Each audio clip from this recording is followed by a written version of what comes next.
bienvenue à cette nouvelle vidéo. Aujourd'hui, nous sommes à notre deuxième vidéo, donc deuxième partie de notre formation en marketing digital. Donc essentiellement aujourd'hui ce sera la troisième vidéo, mais ce sera la deuxième partie de nos vidéos de formation, puisqu'on a dit on aura pratiquement 10 vidéos qui vont concourir au rassemblement de toute à la fiabilité de toute la formation. Donc, la première vidéo, normalement, c'était une vidéo introductive. Vous l'avez tous vue. Elle est publiée sur Internet. Donc, plusieurs personnes ont commenté, plusieurs personnes ont liké et je vous en remercie.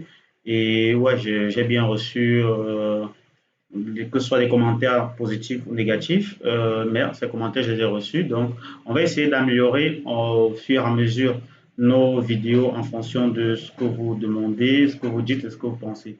Donc voilà, aujourd'hui, nous sommes à notre deuxième vidéo, deuxième partie de notre formation. On va un peu aller regarder pour voir quel est le programme que nous sommes en train de suivre. Donc, on va aller sur notre page Facebook. Donc ici, vous allez voir là, je crois que ça c'est la vidéo introductive, donc 10 vidéos de formation en marketing, partie 1, introduction générale, donc là, c'est le contact, donc pour ceux-là qui auront besoin de l'ensemble des 10 vidéos, c'est vrai que toutes ces vidéos seront indépendantes, donc d'autres pourront vouloir quelques-uns de ces vidéos-là, pendant que d'autres veulent d'autres, donc voilà, on a préféré aller sur cette base-là, parce que forcément, plusieurs personnes peuvent avoir des difficultés dans un ou un autre module de la formation. Donc ici, je crois qu'on va voir le programme de la formation. Je crois que c'est là. Donc, 10 vidéos de formation complète en marketing digital à 25 000 francs. Donc voilà, c'est un peu promotionnel. Nous avons fait ça comme ça parce que plusieurs personnes l'ont demandé. Bon, ici, le programme de la formation en première partie, on aura comment créer un business en ligne sans un capital important. Donc, la deuxième partie sera créer une identité visuelle pour votre business avec Canva, logo, flyers, carte de visite.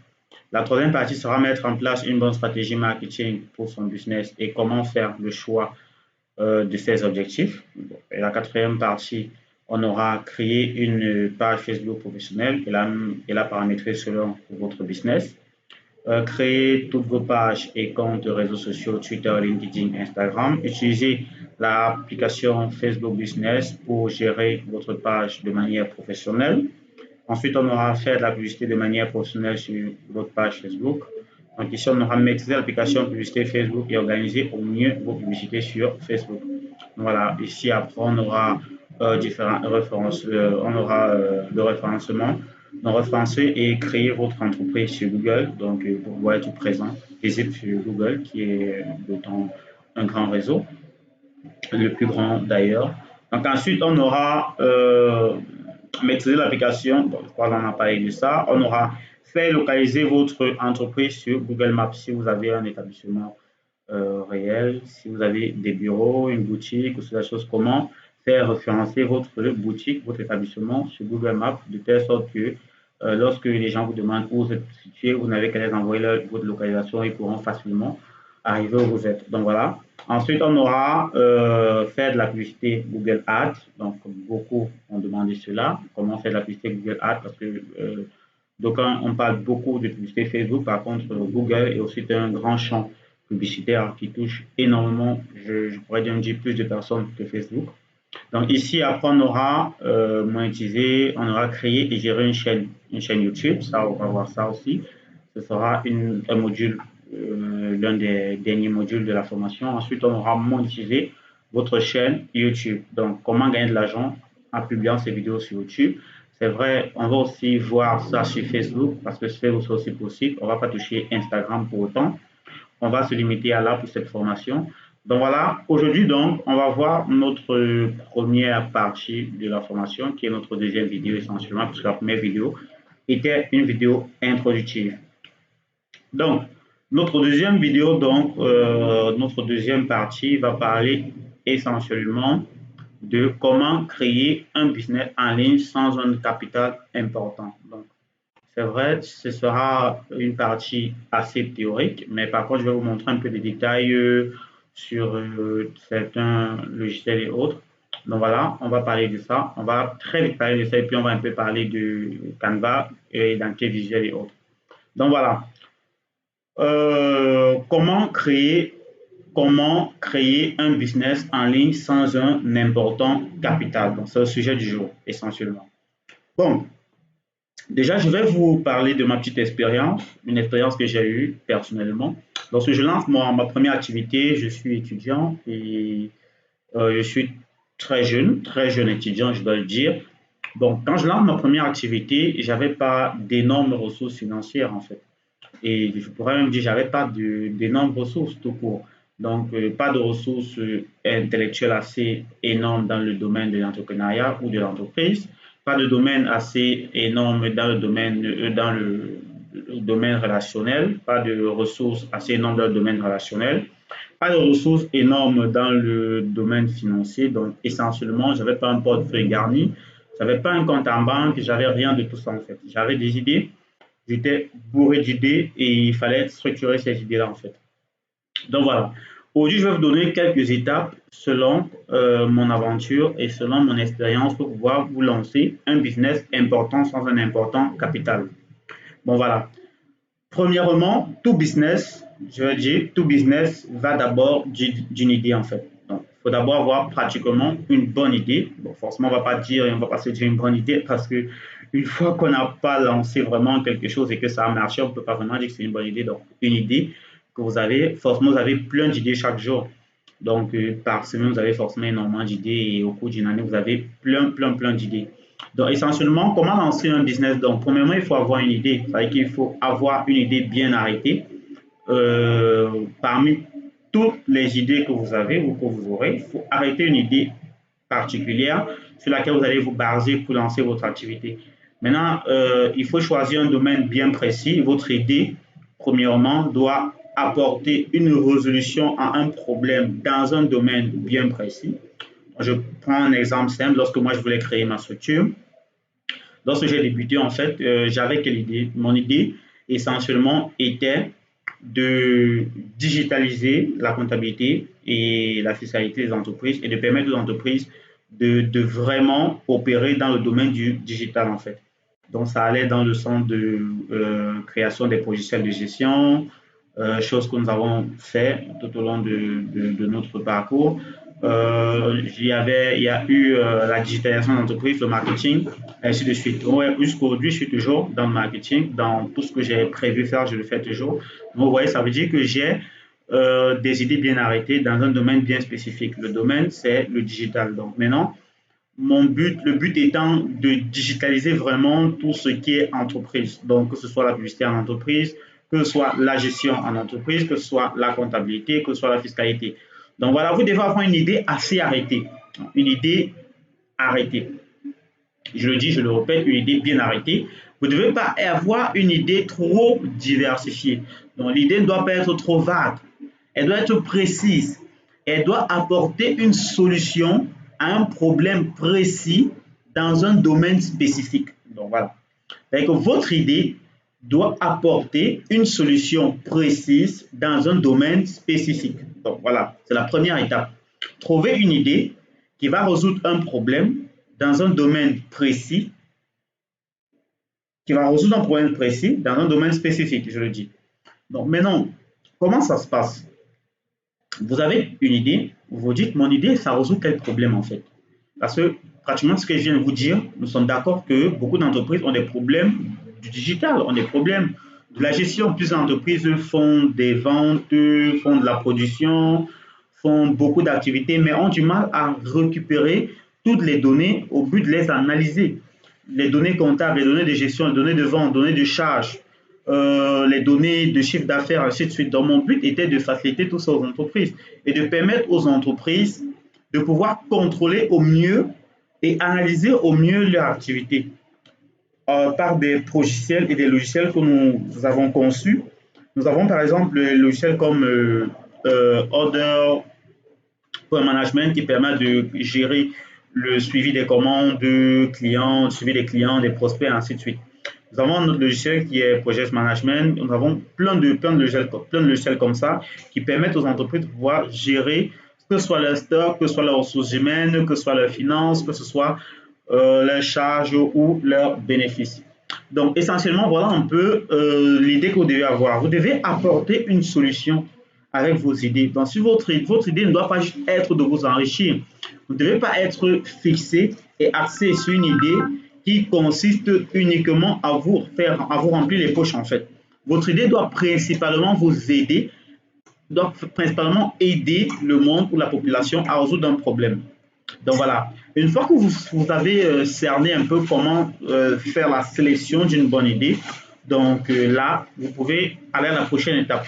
Donc la première étape, on va prendre l'exemple du business. Ceux-là qui font qui font dans la prestation de services, ceux-là qui font par exemple dans le commerce, essentiellement, même en faisant le commerce, on résout des problèmes. Hein. Vous pouvez faire dans le commerce, vous pouvez faire dans la prestation de services, dans la production de quelque chose, mais quel que soit le domaine dans lequel vous allez vous lancer, il faut bien que vous vous demandez quel est le problème que je suis en train de résoudre. Donc voilà. Donc une fois que vous savez quel problème vous tentez de résoudre, il faut aller à l'étape suivante. Maintenant, l'étape suivante, c'est laquelle en fait? Donc, une fois que vous savez quel problème vous êtes en train de résoudre, il faut penser maintenant à une autre chose. C'est-à-dire qu'il faut penser aux ressources en fait. Quelles seront les ressources nécessaires pour votre business? C'est-à-dire qu'il faut vous demander, par rapport au projet que vous voulez lancer, par rapport à l'idée que vous avez, qu'est-ce qu'il vous faut en fait? Qu'est-ce qu'il vous faut pour lancer ce business? Il faut réfléchir, il faut faire des recherches. Ça veut dire que par exemple, lorsque j'ai décidé de lancer mon activité de digitalisation des activités des entreprises, donc voilà, c'est une activité qui avait besoin de ressources. Par exemple, il y avait des ressources comme des ressources intellectuelles qu'il fallait, essentiellement des ressources financières aussi. Il y avait des ressources relationnelles qu'il fallait. Par contre, je vais vous dire la ressource la plus importante, c'est la ressource relationnelle parce que c'est la première ressource que vous devez chercher. Maintenant, il faut vous demander quelles sont les ressources relationnelles qu'il vous faut parce que essentiellement, même sans argent, on peut faire des choses parce que forcément, une fois qu'on a des relations, on peut faire beaucoup de choses. Bon, lorsque j'ai lancé mon business, j'ai réuni un nombre d'amis qui étaient autour de moi, des personnes avec qui j'ai travaillé. Donc, je continue à travailler aujourd'hui avec eux. Donc, voilà, ces personnes-là étaient de divers domaines. Essentiellement, je me suis dit quels sont les domaines qui seront nécessaires à mon activité. Et parmi ces domaines-là, il y avait le domaine du marketing, pouvoir faire la publicité des services qu'on proposait. Il y avait un autre domaine qui était le domaine informatique pour pouvoir coder, développer tout ce qu'il faut, tous les logiciels et autres. Moi, je suis développeur en même temps. Donc, il y avait moi qui assurait ce rôle-là. Donc, on avait une marketiste qui était dans l'équipe, qui travaillait avec nous. Donc, c'est une entreprise qui devait englober toutes ces personnes-là et toutes ces personnes, elles sont supposées être propriétaires. Donc, maintenant, il y avait quelqu'un dans un autre domaine qui était le domaine financier. Donc, c'était un domaine qui nous permettait de voir comment gérer tout l'argent qu'on peut gagner et comment dépenser cet argent-là. Il y avait quelqu'un d'autre qui gérait le domaine comptabilité et fiscalité qui était là pour nous permettre de faire tout dans la légalité et voir réellement est-ce que tout ce qu'on fait c'est légal, c'est pas légal, aller faire les papiers de la société pour pouvoir être officialisé et tout. Donc vous voyez que j'ai monté cette société sans payer de salaire en fait parce qu'essentiellement j'avais pas d'argent et je ne pouvais pas payer de salaire. Donc, j'étais obligé de regrouper un ensemble de personnes dans des domaines spécifiques, dans des domaines diversifiés. Et dans toutes ces compétences que j'ai réunies entre ces personnes-là, c'était les compétences dont avait besoin le business. Donc, ça veut dire que quand vous voulez lancer un business, pensez côté relationnel avant tout. Parce que côté relationnel, vous fait économiser beaucoup d'argent, économiser beaucoup de temps. Donc, une fois que vous avez un ensemble de relations appropriées pour faire un ensemble de choses, là, vous avez regroupé toutes les ressources qu'il vous faut. Vous avez regroupé les ressources qu'il vous faut. Maintenant, si vous faites des ressources financières, essayez de voir réellement qu'est-ce qu'il vous manque, qu'est-ce qu'il vous faut pour le business. Je le dis. Donc, c'est la deuxième étape, de réunir tout ce qu'il vous faut pour lancer ou pour monter votre business. Qu'est-ce qu'il vous faut réellement? Donc, une fois que vous connaissez ce qu'il vous faut, il faut être conscient de ce que vous avez. Parce que c'est en fonction de ce que vous avez et ce qu'il vous faut que vous saurez où commencer et comment débuter votre business. Donc maintenant, après cela, la troisième étape sera essentiellement de commencer à créer tout ce qui est identité visuelle, essentiellement. Donc, la troisième étape, c'est créer tout ce qui est identité visuelle. Et qui dit identité, dit nom de la société. Après le nom de la société, il faut arrêter un slogan pour la société. Après le slogan de la société, il faut arrêter un logo. Après le logo, il faut arrêter un flyer qui va proposer vos services, ainsi de suite, ainsi de suite. Donc, vous allez travailler sur l'identité visuelle. Aujourd'hui, nous n'allons que voir les étapes à suivre. À la prochaine, on aura une prochaine vidéo qui sera annexe à celle-ci où on va parler de comment créer une identité visuelle, quels sont les principes à respecter pour la création d'une identité visuelle, ainsi de suite. Bon, une fois que vous avez créé votre identité visuelle, je crois que la prochaine étape, c'est d'aller à la recherche de la clientèle, c'est-à-dire de faire voir votre entreprise. Avoir déjà vos premiers clients, commencer déjà à travailler pour pouvoir satisfaire les premières personnes. Ce sera ça la prochaine étape. Donc, vous voyez donc que dans toutes ces étapes que nous venons de citer, c'est très important d'aller progressivement, d'aller crescendo dans toutes ces étapes pour ne pas vous perdre en route. Parce qu'il faut savoir comment débuter. D'autres personnes commencent l'entreprise en allant fabriquer un produit. Non. Si vous voulez faire une entreprise de production, bon, là, on n'a pas une entreprise de prestation de services. On a pareil vu mon expérience et vu mon cas d'espèce. Bon, maintenant, si on parle un peu d'une entreprise de production, comment la monter, comment la lancer, ainsi de suite. Bon, une entreprise de production, elle va consister essentiellement à créer des produits, les commercialiser, mais jusque-là, il faut toujours avoir à l'esprit ces étapes-là. La première étape, c'est toujours de, comme on a dit, d'avoir une bonne idée de ce que vous allez produire, vous allez le commercialiser, ainsi de suite. Bon, maintenant, ensuite, ce qu'on aura, ce sera la prochaine étape dans une entreprise de production. Il faut réfléchir par rapport aux produits à créer, quels sont les besoins nécessaires par rapport à la création de votre produit, par rapport à la création de votre entreprise, ainsi de suite. Maintenant, vous entourez des personnes compétentes qui pourront vous permettre d'avancer sans toutefois dépenser d'énormes sommes d'argent. Ensuite, créer votre produit, aller à la quête des clients, ainsi de suite, ainsi de suite. Donc, ce sont des étapes qu'il faut respecter lorsque vous voulez mettre sur pied un business. Donc maintenant, d'aucuns vont dire d'où vient, à quel niveau intervient le business plan, à quel niveau intervient l'étude de marché, ainsi de suite, ainsi de suite. C'est vrai. Donc, c'est vrai. Vous devez faire une étude de marché, vous devez faire un business plan, mais je vous suggère de passer d'abord par les méthodes ou bien par les étapes que j'ai énoncées plus haut. Après ces étapes-là, vous pourriez, lorsque vous allez commencer à interagir dans le marché, parce que essentiellement, lorsque vous vous lancez dans un business, il faut savoir que c'est un marché qui est déjà existant. Donc, quand vous lancez dans un marché déjà existant, forcément, vous avez des concurrents, vous avez des prix homologués, vous avez beaucoup de choses à regarder. Donc, vous ne pouvez pas regarder toutes ces choses tant que vous n'êtes pas préparé, tant que vous ne savez pas encore ce que vous voulez proposer, tant que vous n'avez pas encore une idée arrêtée, tant que vous n'avez pas encore un ensemble de personnes avec qui travailler. Donc, je vais vous dire, il ne faut jamais chercher à travailler seul, il faut travailler avec les gens, il faut travailler avec un maximum de personnes que vous pouvez. Bon, pas trop de personnes en même temps, mais les personnes nécessaires en fonction de votre besoin en fait. Donc là, on a vu vraiment tout ce qu'il faut pour lancer votre business. Donc ici, c'était juste la première étape qui était essentiellement de comment créer un business en ligne sans un important capital. Donc vous voyez qu'avec tout ce que je viens d'énoncer, vous pouvez créer un business pratiquement avec essentiellement 0 francs. Vous n'avez pas besoin d'argent au début pour créer un business. Vous n'avez vraiment pas besoin d'argent. Vous avez besoin des idées, des connaissances, des connaissances, vous avez besoin des idées, des connaissances, des relations. Quand vous aurez des relations, vous pouvez avoir tout ce que vous voulez gratuitement parce que essentiellement, les gens que vous allez choisir pour vous entourer feront partie du business et vont travailler pour le business essentiellement et ce ne sera pas onéreux et vous n'allez pas avoir besoin de payer ou de payer grand-chose, vous pouvez peut-être les motiver uniquement. Parce qu'ils savent que c'est un business qui débute, donc il n'y a pas encore assez de moyens. Aussi, quand vous êtes jeune, essayez de vous regrouper, essayez de faire des petits groupes pour pouvoir créer des business. Ne cherchez jamais à créer un business seul, ça vous allez vraiment vous casser la gueule, vous n'allez pas avoir un soutien émotionnel, un soutien moral près de vous. Donc, lorsque les choses vont aller mal, vous aurez toute tendance à vouloir abandonner. Pourtant, si vous avez quelqu'un à côté de vous pour vous épauler, c'est encore mieux. Donc, je vous conseille à vous, jeunes, ou à vous, entrepreneurs, ou désireux de se lancer dans l'entrepreneuriat, de créer des business en regroupant un ensemble de personnes qui vont épouser vos idées et qui vont accepter d'aller en avant avec vous.